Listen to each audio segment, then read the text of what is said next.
Này chẳng luôn đấy, cứ không sao anh chỉ giật tính kề của bạn. Có thứ mặt nói nó. Vậy á, chứ sao á? Rồi, cứ theo chở. Ra, chỉ cho có sự này. Chỉ cho cái này nó anh đã sắp đây rồi. Đấy là mình chuyện đấy. Em muốn tay được sắp đây rồi. Nó chẳng lo.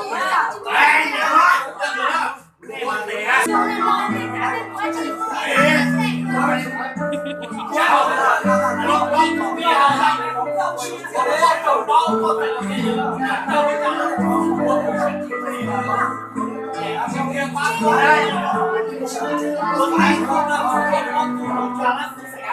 Hát to lên.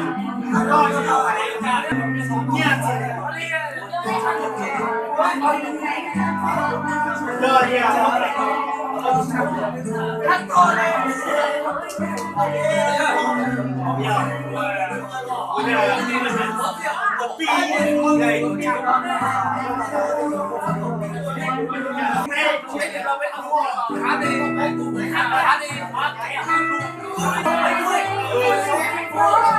Anh mà nghe không sao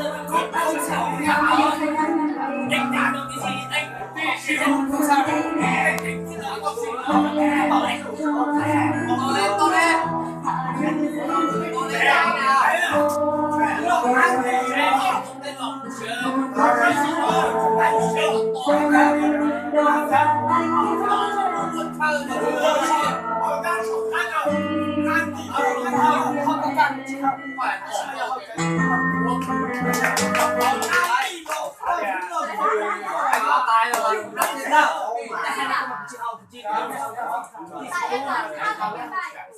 nhưng mà anh giờ em không cả thì công em không cả sức chờ em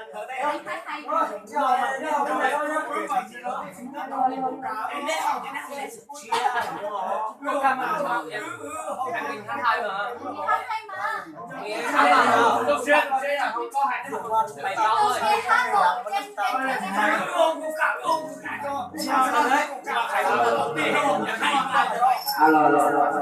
hắn lên đi cho đi hắn lên anh em hắn lên quên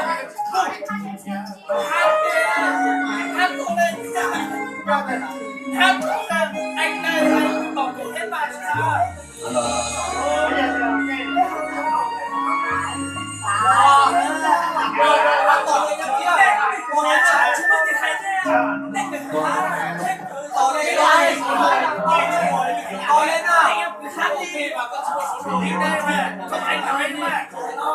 anh còn nói anh còn bảo vệ sao mày không nói vấn đề chưa à hai con ra đây